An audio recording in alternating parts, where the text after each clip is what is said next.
Le bien-être des chevaux passe d'abord par le respect de leurs besoins fondamentaux. Et les besoins physiologiques, comme la digestion, en font partie.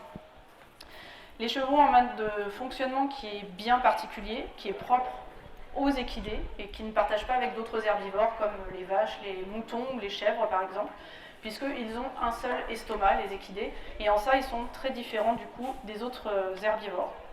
Et la méconnaissance de certaines caractéristiques peut conduire à des erreurs de gestion qui ont des conséquences, et en l'occurrence, là on parle de médecine vétérinaire, les conséquences ça peut être des pathologies. Il y a un exemple très parlant qui malheureusement est assez fréquent, c'est celui des ulcères gastriques. Le système du cheval est adapté à son mode de vie, à l'état naturel, qui est de pâturer, de manger de l'herbe entre 14 et 18 heures par jour par 24 heures. C'est énorme par rapport à nous, notre temps d'alimentation par exemple. Et en fait, son système digestif, donc toute sa physiologie est adaptée à cette arrivée d'alimentation et de fibres longues en permanence dans son tube digestif. Et par exemple, dans l'estomac, l'herbe arrive donc dans l'estomac après une mastication et elle va y transiter pendant plusieurs heures donc dans l'estomac qui sécrète en permanence de l'acide chlorhydrique. Et en fait, contrairement à nous, où une fois que le repas est terminé, on ne va plus sécréter d'acide gastrique, le cheval, lui, en permanence, va sécréter de l'acide chlorhydrique, en permanence va être produit. Et ce qui se passe aussi, c'est que par la mastication, le fait que le cheval mastique et déglutisse à chaque fois son bol alimentaire, il va avoir de la salive qui va diminuer l'acidité gastrique donc de son estomac. Et malgré environ 6000 ans de vie domestique à nos côtés, en fait, ce système digestif, il n'a pas évolué. Il est toujours le même. Et il y a toujours le besoin pour le cheval d'un apport quasi continu de nourriture pour pouvoir réguler cet effet de digestion acide qui se passe au niveau de l'estomac. Le cheval de sport actuel, il vit généralement en boxe et il a un accès souvent très limité à l'herbe, en particulier en hiver lorsque les paddocks sont fermés.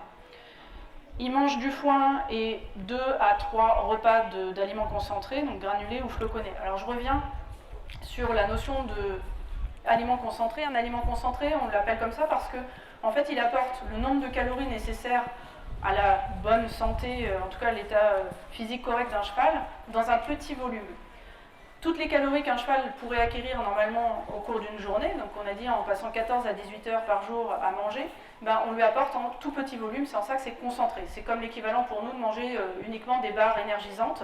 Et si on mangeait que des barres énergisantes, on couvrirait en quelques barres de céréales nos apports journaliers en termes de calories. Par contre, on aurait encore faim. Pour le cheval, c'est la même chose.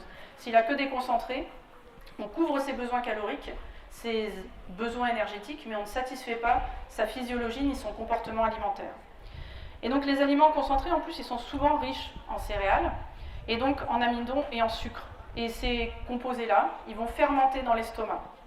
Ils vont fermenter, et donc ils vont produire des molécules qui vont être agressives pour la paroi de l'estomac, pour la muqueuse gastrique, et en plus, ces repas sont très rapidement ingérés, et en plus passent très rapidement dans l'estomac, alors que des fibres, ils séjournent plus longtemps. Donc l'estomac, il se retrouve vide, une bonne partie du temps, plusieurs heures, alors que, on a dit, en continu, il continue à sécréter de l'acide chlorhydrique. Et il faut savoir aussi que le cheval, il mange aussi la nuit.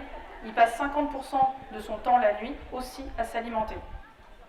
Donc tous les facteurs sont réunis pour avoir un cocktail malheureusement gagnant, c'est que la muqueuse gastrique soit abîmée, et c'est là le résultat des ulcères gastriques. Donc si on ajoute à cela le stress du travail, le mode de vie sédentaire et l'isolement social par rapport aux congénères, on a aussi des facteurs aggravants. Si vous-même, vous avez déjà souffert de ce type de pathologie, vous savez que c'est extrêmement douloureux, eh bien il en est de même pour le cheval. Donc outre le mal-être engendré, on va dire directement par cette sensation-là, il y a des répercussions aussi sur le travail et sur la relation à l'homme. Un cheval au travail peut être en deçà de ses performances parce qu'il n'est pas bien physiquement, et il peut même faire des associations désagréables entre le travail demandé et cette souffrance. Et il y a pas mal de rétivités qui viennent en fait de problèmes d'ulcères gastriques. Donc des rétivités comme un cheval qui peut être froid à la jambe ou même se fâcher par rapport à l'action de la jambe, ou des chevaux au sanglage ou par exemple pendant le pansage qui peuvent mordre, eh bien ça peut venir d'ulcères gastriques. La solution pour éviter les ulcères gastriques et à donc améliorer le bien-être des chevaux, c'est assez simple, c'est se rapprocher des conditions de vie à l'état naturel et donc satisfaire ce comportement alimentaire et cette physiologie qui est de manger le plus clair de son temps. Donc c'est baser le régime alimentaire sur des fibres, donc si on peut, l'accès à l'herbe, mais aussi bien sûr du foin. Du foin, beaucoup de foin, et quand on dit beaucoup de foin, en fait c'est même pas le doser, c'est dire du foin à volonté. À volonté, ça ne veut pas dire qu'il y en a beaucoup, c'est qu'à quelques moments que ce soit de la journée, quand vous venez voir votre cheval, le matin, le midi, le soir, la nuit, il n'y a aucun moment où il se retrouve sans foin. Ou on a dit éventuellement avec de l'herbe si par exemple il va au paddock. Donc ça a aussi l'avantage d'éviter l'ennui du cheval et donc qui développe d'autres troubles du comportement comme notamment le tic à l'appui ou le tic de l'os. Et si vraiment on a besoin, parce qu'on a un cheval qui est par exemple au foin, et donc le foin n'apporte plus les minéraux et les vitamines parce que c'est parti au séchage par rapport à l'herbe, on peut apporter des CMV, compléments minéraux et vitaminés.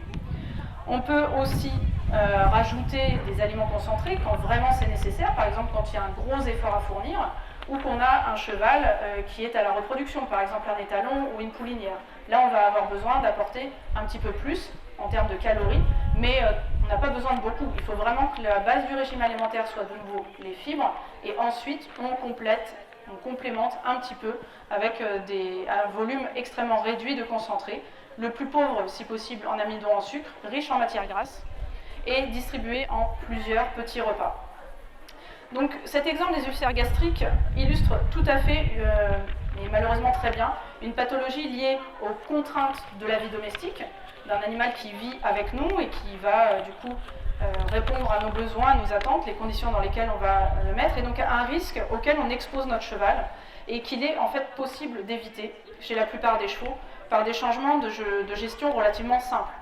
Et surtout, pour ça, il faut aussi essayer de garder en tête quels sont les besoins fondamentaux des chevaux, puisque, par exemple, concevoir que le cheval mange 3 repas par jour, en fait, ça correspond ni plus ni moins qu'à nous, notre vision des choses. Nous, on mange 3 fois par jour. En fait, les chevaux, non, ils ne mangent pas 3 fois par jour, ils ont besoin de manger quasiment en continu. Donc ça, c'est bien de le savoir pour préserver la santé de nos chevaux, leur bien-être et puis même la relation à l'homme.